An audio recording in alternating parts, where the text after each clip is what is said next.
अस्सलामु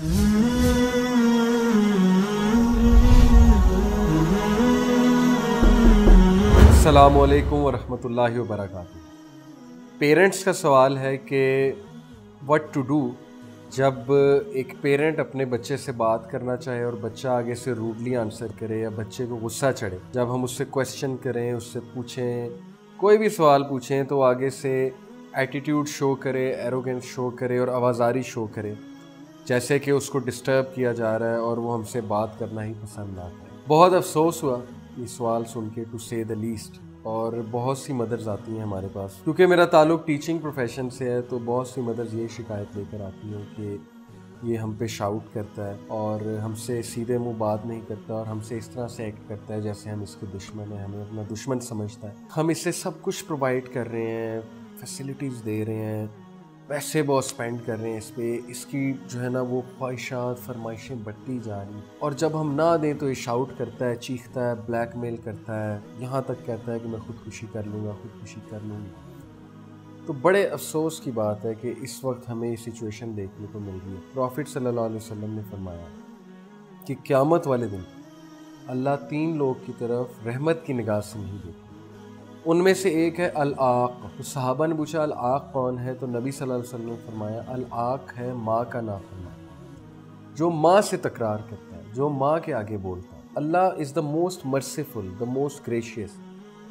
वो ज़ात उस पर रहमत की निगाह नहीं डालती, उस शख्स पे। कितना बड़ा ये लॉस है। आप खुद देखें, पेरेंट्स आप पे स्पेंड भी करें, पेरेंट्स आपकी ख्वाहिशात भी पूरी करें, पेरेंट्स जो है वो आपकी हर डिज़ायर पूरी करें, उसके बाद वो आपसे ब्लैकमेल भी हो, उसके बाद वो आपकी बातें भी सुने, उसके बाद आप उन पे शाउट भी करें, उसके बाद आप उन्हें ताने भी दें कि आपने ये नहीं किया, काश आप ये कर लेते, ऐसा हो जाता, वैसा हो जाता। तो सबसे पहली बात तो ये कि ऐसी यूथ के लिए मेरा ये मैसेज है कि वो लोग बहुत पछताएंगे। एक कोट है कि जिसको माँ बाप की बात समझ नहीं लगी ना, उसको फिर ज़माना समझाता है, और ज़माने का समझाने का अंदाज़ बहुत तल्ख़ है। ज़माने ने फिर जो है वो चपेड़े मार के, थप्पड़ मार के समझाना है, जो सीधी सी बात है। उसके बाद हमें याद आएगा कि काश हम माँ बाप की सुन लेते तो हम बहुत कुछ जो है वो सीख जाते। माँ बाप की ज़िंदगी का क्या पता, आज हैं कल नहीं है, किसको क्या पता। मैं एक ऐसे शख्स के पास बैठा हुआ था जो जवानी में पहलवान था, बॉडी बिल्डर था, और हैरानगी की बात कि उसने मुझसे बात क्या की। मैं वैसे ही उसके पास बैठा, मेरे जानने वाले हैं, हमारी बातचीत चल रही थी। उसने मुझे कहा कि अली मैं जवानी में पहलवानी करता था। मैंने कहा मेरा इतना इतना मसल था और मैं जिम भी करता था, मैं बॉडी बिल्डर मशहूर था, हैवी वेट लिफ्टर था मैं। उन्होंने कहा देखो अब मेरा हाल। उनके पतले पतले हाथ, ये चीज़ उनकी ढल चुकी थी, चेहरा उनका ढल चुका था और कमज़ोर थे। उन्होंने कहा यू वॉन्ट बिलीव कि मैं तुम्हें बताऊं कि मेरी क्या हालत होती थी और अब मेरी क्या हालत है। देन ही सेड कि जब तक मेरी माँ जिंदा थी, जब तक मेरी माँ मेरे साथ थी, मैं सेहतमंद था। जैसे मेरी माँ फौत हुई है, वो अर्थक्वेक में फौत हुई थी, ज़लज़ले में घर के मलबे के नीचे वो दब गई थी, यानी कि इतनी पेनफुल डेथ हुई थी।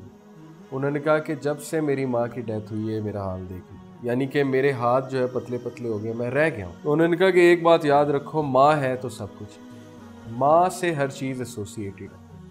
तो बताने का मकसद आप सबको ये है कि जिस माँ के आगे आप चीख रहे हैं, जिसके आगे आप बोल रहे हैं, बदतमीज़ी कर रहे हैं और लिटरली गूंज बने में, बदमाश बने में, कि एक तो वो आपकी ख्वाहिशात भी पूरी करें, आगे से हम उनको ब्लैकमेल भी करें, आगे से वो हमारी बातें भी सुने, तो ये माँ बाप ही हैं जो आपको बर्दाश्त करते। ये बात, ये रवैया हम कहीं बाहर दिखाएंगे ना कि हमारी ख्वाहिशात भी पूरी करो और हमारी बातें भी सुनो, तो शायद आपको 2 थप्पड़ मारें और उसके बाद आपको वहाँ से निकाल दें, आपको वहाँ बैठने भी ना दें। तो इसलिए इससे पहले कि ज़माना आपको सिखाए, इससे पहले कि अल्लाह आपकी पकड़ कर ले, इससे पहले कि आप बहुत ठोकरें खाएं, तो माँ बाप को दुश्मन ना समझें। माँ बाप सिंसेयर होते हैं, कभी कभी माँ बाप के गलत फ़ैसले भी सही हो जाते हैं, लेकिन वो फ़ैसला ऐसा ना हो जो बिल्कुल ही शरीयत के ख़िलाफ़ जा रहा हो। व्हाट आई मीन इज़ कि अगर उसमें कोई शरई ऐब नहीं है, वो बज़ाहिर देखने में गलत लग रहा है, तो माँ बाप के गलत फ़ैसले भी सही हो जाते हैं। और ज़िंदगी का तजर्बा ये कि जिसने माँ की बात मानी है, बाप की बात मानी है, उसने दुनिया में बहुत इज़्ज़त कमाई है और उसकी ज़िंदगी में आसानियाँ ही आई हैं। तो ये बात जो एक्सेप्ट कर लेगा उसकी ज़िंदगी संवर जाएगी, जो नहीं करेगा वो फिर सफ़र करेगा। और वो मेरी ये बात याद रखे कि आज से 5 साल 10 साल बाद उसको चीज़ नज़र आ जाएगी کہ جس رویے کے ساتھ وہ چل رہا تھا ماں باپ کے ساتھ، وہ اس کو ڈیفینیٹلی ہٹ بیک کرے گا. ایک تو جب اس کی اپنی اولاد ہوگی، دوسرا جب اس کو مشکلات آئیں گی، زمانہ جب اسے سکھائے گا، تب وہ یہ باتیں یاد کرے گا کہ کاش میں نے اپنے ماں باپ کی مانی ہوتی. اللہ سے دعا ہے کہ اللہ ہمیں عقل دے، اور اس طرح کی بے وقوف یوتھ کو جو کسی چیز کا احساس نہیں کرتے ہیں اور جو اپنے آپ کو جو ہے پتہ نہیں کیا سمجھتے ہیں اور ماں باپ سے بدسلوکی کرتے ہیں، اللہ انہیں ہدایت دے اور اللہ انہیں سمجھنے کی توفیق عطا فرمائے. امید ہے کہ انشاءاللہ اس ویڈیو کو دیکھ کر وہ اپنا رویہ ضرور تبدیل کریں. جزاکم اللہ خیر. السلام علیکم ورحمۃ اللہ وبرکاتہ.